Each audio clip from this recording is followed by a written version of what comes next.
Bonjour, c'est Christophe, jardinier paysagiste professionnel depuis 2009.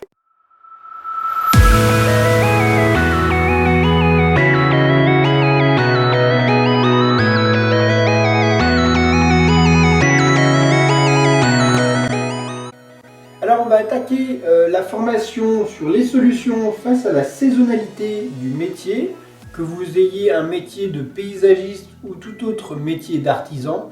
Vous faites partie de ces personnes qui ont besoin de clients durant les périodes creuses de l'année. Donc si vous êtes vous, comme moi, avec un métier qui nécessite un savoir-faire physique en termes que vous soyez artisan ou entrepreneur individuel, commerçant, vous avez besoin d'une activité constante, justement pour qu'il y ait assez de trésorerie qui viennent dans votre entreprise chaque année et chaque mois, surtout en période creuse comme les périodes hivernales. Alors, on va mettre en place toutes des stratégies pour que à terme, votre entreprise tourne comme au premier jour à fond. C'est-à-dire que vous ayez des clients, même en période la plus creuse de votre système. Pour mon métier, c'est plus les périodes de janvier et février. Et c'est ces périodes-là qu'on va viser pour que justement on ait un maximum de clients qui puissent être captés dès les premières périodes. Alors si on fait un système classique saisonnier, c'est-à-dire qu'on va avoir une sorte de chameau. L'idée c'est, donc si le chameau c'est quoi? Ça c'est le temps, et là c'est le chiffre d'affaires. Donc on aura deux pics en fait dans les périodes saisonnières, et nous ce qu'on veut c'est justement l'inverse, c'est d'avoir une saisonnalité qui soit annulée, c'est-à-dire à faire un chiffre d'affaires vraiment constant. Et c'est ce que je vais vous apprendre à réaliser, c'est-à-dire qu'on va calmer en fait les périodes un peu trop fortes.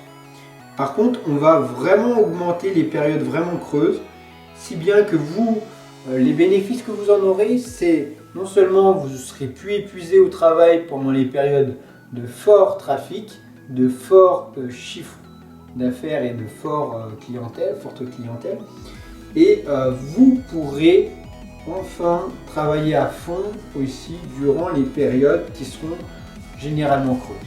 Qu'est-ce qu'on va voir dans ce programme complet? Donc, un premier module qui va parler de la fidélisation de la clientèle, comment faire en sorte que vos clients soient fidèles et reviennent chez vous de façon systématique. Dans un deuxième module, on va voir tout ce qui est diversification. Donc c'est-à-dire que à travers votre métier, on va trouver des solutions pour diversifier vos prestations. C'est ce que j'ai mis en place à travers mon métier. Je vous donnerai les solutions qui sont propres à mon métier en tant que paysagiste et les solutions qui pourront être envisagées si vous êtes artisan, si vous êtes tout autre entrepreneur. Elles sont adaptables à votre activité. Dans le troisième module, on va vraiment voir comment tisser un réseau professionnel pour qu'il soit bénéfique pour vous, qui vous apporte des clients et que vous puissiez aussi transmettre des clients parfois. Parce qu'il ne faut pas oublier les professionnels, car c'est des acteurs majeurs qui vont permettre à votre essor et de façon vraiment exponentielle. Et enfin, dernier point, c'est en termes de gestion de trésorerie, parce que la plupart d'entre vous ne savent pas gérer convenablement la trésorerie d'une entreprise, et elle pêche généralement durant les périodes creuses comme janvier, février, ou les périodes creuses durant les grandes fêtes, les grandes vacances. Donc c'est tous ces points-là qu'on va voir ensemble, et on commence tout de suite par le premier point qui est la fidélisation.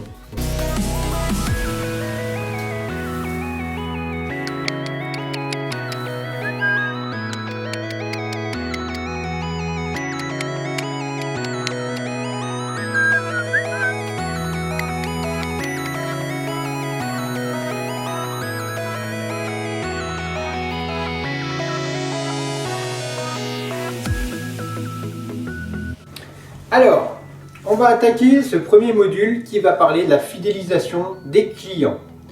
Donc tout simplement, la fidélisation, c'est quoi? Pour moi, la fidélisation, c'est assez simple. Moi, j'ai toujours eu des clients dès le début. Vous en avez forcément, si ça fait plus d'un mois que vous avez une entreprise. Et le truc, c'est que on va capter tous les clients que vous avez déjà prospectés. Alors, ça peut être très bien des contacts, ça peut être des clients qui ont déjà été facturés, ça peut être des clients aussi pour qui vous avez fait des devis. Et c'est tout ça qu'on va regrouper sur une feuille. Une feuille où vous aurez trois choses: l'adresse de la personne, le nom, le prénom et leur numéro. Vous pouvez aussi travailler sous Excel. Et le truc, c'est vraiment de faire ça, d'avoir un récapitulatif de l'ensemble des choses, des personnes que vous avez en termes de contact. Vous allez regrouper toutes ces personnes-là, que ce soit donc des personnes que vous avez eues par papier, donc par devis, facture, que vous ayez été contacté par email, donc ça c'est aussi possible. Rechercher dans ce cas-là leurs coordonnées physiques, ou des personnes que vous avez eu en contact par téléphone. Donc tout ça, on va le regrouper sur une feuille et on va travailler sur vos clients. Alors si votre entreprise, ça fait 2-3 ans qu'elle existe, pendant 2-3 ans, vous allez rechercher, faire vraiment un travail historique sur votre entreprise pour arriver à un formulaire unique. Alors ça peut être une feuille ou un bouquin complet, suivant le nombre d'années de clients que vous avez. Et c'est ces personnes-là qu'on va recontacter pour repromotionner et recontacter pour qu'ils ne vous oublient pas. Et durant la période de fête, la meilleure des choses, parce que les gens sont entièrement dans les fêtes et ne pensent pas forcément à l'extérieur, la meilleure des choses, la meilleure des promotions qui puissent encore exister, c'est de refaire parler de vous en pensant à eux. C'est-à-dire que vous allez leur faire une carte de vœux. Les cartes de vœux, c'est quelque chose que beaucoup d'entreprises oublient. D'autres promotionnent un peu trop, mais généralement par email ou de façon indirecte. Là, ce qu'on va chercher à faire, c'est de promotionner votre entreprise sous la forme de vœux de fin d'année. L'idée, c'est simplement de retisser un lien entre vous et les personnes qui ont besoin de vos services. On ne va pas chercher de nouveaux prospects, on va travailler sur votre base de clients existantes. Ils vous connaissent et c'est eux qui sont le plus à même de refaire appel à vos services durant des périodes creuses. Alors voilà, vous venez de voir un aperçu de la formation sur la saisonnalité des entreprises et les solutions face à la saisonnalité. Donc si vous êtes intéressé pour télécharger cette formation, n'hésitez pas. Vous retrouverez énormément plus de solutions comme celles que vous venez d'apprendre grâce à cette formation et vous verrez que ça va vraiment booster votre chiffre d'affaires et surtout le nombre de clients que vous aurez maintenant. Et apprenez vraiment des techniques comme celles que je viens de vous enseigner qui vont vraiment révolutionner votre business parce que justement vous aurez des clés pour la réussite de votre entreprise. Écoutez, je vous souhaite à très vite sur Jardinier Pro et puis bonne formation.